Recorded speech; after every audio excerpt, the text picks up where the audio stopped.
दुल्हन बनी साधना की आंखों में अनगिनत सपने झिलमिला रहे थे। जिससे प्यार करो, उसके साथ जिंदगी जीने का मौका मिले, इससे ज़्यादा खुशी और क्या हो सकती है उसके लिए। आसान नहीं था अपने प्यार को पाना। उसके माँ पापा शिक्षित हो जाने के बावजूद पारिवारिक परंपराओं का सख्ती से पालन करते थे। दूसरी जाति और बिल्कुल ही अलग परिवेश वाले लड़के से शादी करने के लिए उन्हें मनाना आसान नहीं था। साधना के लिए सूरज से शादी होना उसके लिए एक सपने जैसा था। कितना भड़के थे पापा जब उसने सूरज के बारे में बताया। माना कि वह तुम्हारे साथ काम करता है और यहीं रहता है, लेकिन उस पर भरोसा कैसे कर सकती हो?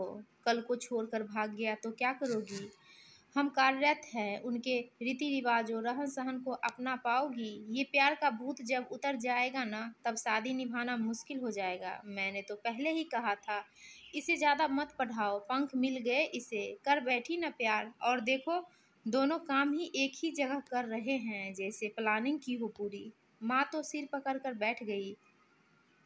तुमसे कहा था हमने कि शादी किसी से करनी है, इसका फैसला हम करेंगे। अपनी दादी की भी परवाह नहीं की तुमने। पापा का गुस्सा महीनों तक कायम रहा, लेकिन मना लिया था उसने और सूरज ने उन्हें। बस थोड़ी ही देर में वह सूरज की दुल्हन बन जाएगी। किसी से मोहब्बत हो जाना क्या अपने बस में होता है? कॉलेज में ही उसकी मुलाकात सूरज से हुई थी। पढ़ाई में अच्छा होने के साथ साथ वह बहुत ही सभ्य और शालीन था। उनकी दोस्ती धीरे धीरे प्यार में बदल गई और उन्होंने शादी करने का फैसला किया। आखिरी सेमेस्टर खत्म होने से पहले ही उन दोनों को एक मल्टीनेशनल कंपनी में अच्छी नौकरी मिल गई। सूरज ने पहले ही अपने परिवार से बात कर ली थी और वे इस शादी के लिए तैयार थे। साधना को ही अपने पापा और दादी से बात करनी थी। उसकी माँ हमेशा पति या सास के फैसले के खिलाफ नहीं बोलती, पर इस बार वह भी मुखर हो उठी थी। उसकी दादी बहुत ज़्यादा नहीं बोलती थी, बहुत ही कम किसी से बात करती थी। दखल अंदाजी करना पसंद नहीं था उन्हें। घर के काम अभी भी चुस्ती से निपटा देती थी और किताबें पढ़कर अपना अधिकतम समय गुजारती थी, लेकिन घर और समाज में उनका बहुत सम्मान था। साधना के पापा कभी भी उनसे पूछे बिना कोई निर्णय नहीं लेते थे। साधना ने शीशे में एक बार खुद को देखा। लाल रंग की साड़ी में उसका रूप और खिल उठा था। उस दिन की बात सोचकर भी कपकपा जाती है वह, जब उसने डाइनिंग टेबल पर जब खाना खाने के लिए सब मौजूद थे, सूरज के बारे में बताया था। उसके पापा क्रोधित हो गए थे। सूरज के बारे में जानते ही उसके पापा चिल्लाने लगे, ये रिश्ता कैसे हो सकता है? लोग क्या कहेंगे? पापा अपने स्टेटस से लेकर हर बात की दुहाई देते रहे। दादी कुछ देर चुप बैठी, फिर बोली, साधना, तुम थक गई होगी, जाओ जाकर आराम करो, अभी और कुछ कहने की ज़रूरत नहीं है, शांत रहो।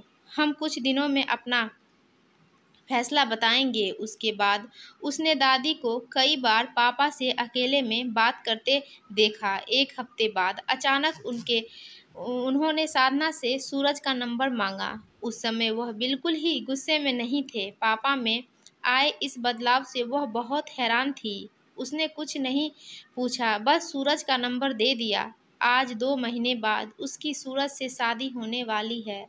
उसके लिए यह अभी भी एक पहेली था कि उसके पापा आखिर कैसे राजी हो गए उन दोनों की शादी के लिए। हालांकि सूरज भी घर आकर उनसे मिला था। अचानक फ़ोन बजा। दादी का फ़ोन था। साधना, मेरे कमरे में आना। वह हैरान रह गई। इस समय दादी क्यों बुला रही है?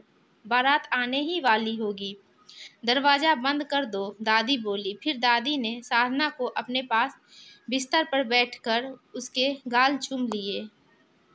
दुनिया की सबसे खूबसूरत दुल्हन लग रही है मेरी प्यारी गुड़िया। साधना की आंखें भर आई। वह दादी से लिपट गई। उसकी दादी बेशक वृद्ध हो गई है, लेकिन सबसे ज़्यादा वही उसे समझती है।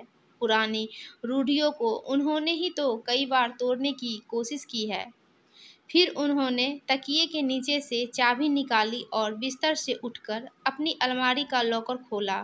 उसमें से उन्होंने बड़ी सावधानी से एक लाल रंग का पोटली निकाली और साधना को दे दी।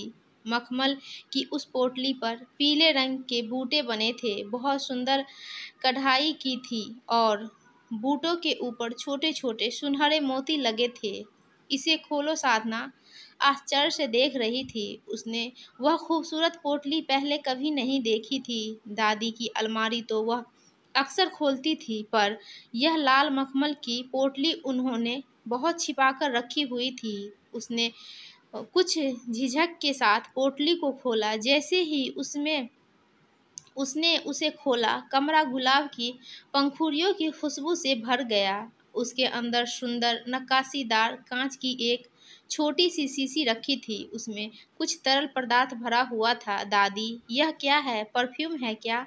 ओह, इसकी खुशबू कितनी अच्छी है। आप इसे मुझे क्यों दे रही हैं? बेटा, यह परफ्यूम नहीं है। हमारे समय में इसे इत्र कहा जाता था। इसकी खुशबू बहुत अच्छी है। यह मुझे उपहार में दी गई थी। मेरे पहले और एकमात्र प्यार ने इसे मुझे दिया था। मैंने केवल उसी से प्यार किया। ओह दादी, आपका मतलब है कि दादाजी ने यह इत्र आपको उपहार में दिया था? इसकी शीशी भी कितनी सुंदर है और खुशबू तो लाजवाब है, सीधे मन में उतरकर जिस्म को महकाने वाली। नहीं बेटा, मैंने कहा मेरा पहला और एकमात्र प्यार तुम्हारे दादाजी मेरे पति थे। मैंने हमेशा उनका सम्मान किया, लेकिन उनसे प्यार नहीं कर ही नहीं सकती थी। मैंने हमेशा अपनी सारी जिम्मेदारियां दिल से निभाई, कोई भी कर्तव्य पूरा करने से नहीं चूकी, लेकिन उनको अपना दिल या प्यार नहीं दे पाई जिसके वह हकदार थे।